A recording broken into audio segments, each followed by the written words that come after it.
And in our top stories, Kibaki will reinstate all corrupt officials.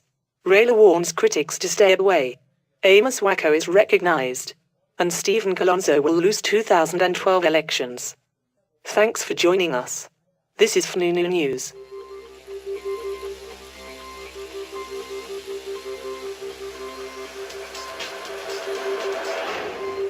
President Kibaki says he will reinstate previously suspended ministers and permanent secretaries found to be involved in corruption scandals. According to the president, you fight fire with fire. Therefore, to fight corruption in the government, he believes he must hire corrupt ministers to work with him. Speaking from State House today, President Kibaki said he knows most of his ministers and permanent secretaries are corrupt, but quite frankly, he doesn't give a hoot what you think.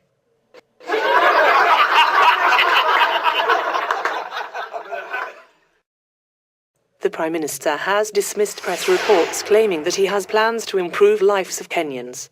Odinga said that all he wants is to become the next president, but not to develop the country.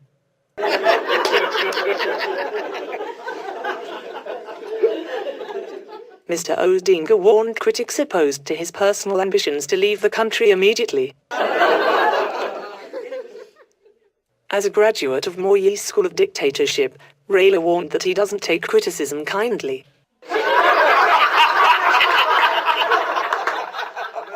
The Prime Minister and the President recognized Mr. Amos Wako for his outstanding performance as the Attorney General since 1991.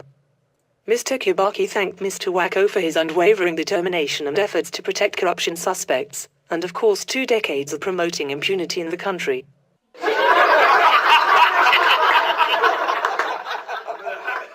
President Kibaki said that he adores impunity and without Amos Wako's assistance, he would never have been successful during his 8-year presidency.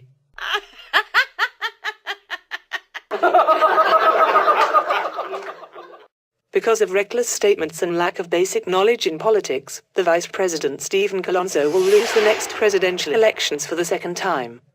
According to FUNUNU opinion polls, only 5% of Kenyans will vote for Mr. Kalonzo in 2012.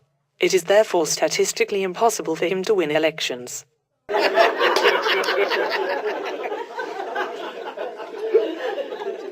Mr. Kalonzo is currently on a private visit to the United States. Let us join our FUNUNU reporter Jay Safari in Washington, D.C. for an update. Jay. Thank you, Kiki. As you can see, this is the White House briefing room. Mr. Kalonzo just told me he met with President Obama for 2 hours.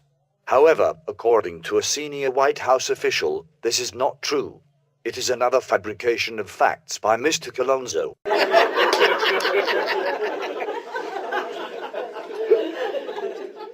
Kalonzo also said he will win the 2012 elections. And based on this information, President Obama promised a $200 billion financial aid to Kenya. Kiki, it will sound crazy, but US State Department told reporters this is a fabrication of the truth by Kalonzo. I am telling you, this is a complete disaster for the Vice President. That was Jay Safari reporting for us from the US Capitol, Washington, D.C. My name is Kiki Shaban. Let me toss it back to Jay FUNUNU at FUNUNU International Broadcast Center.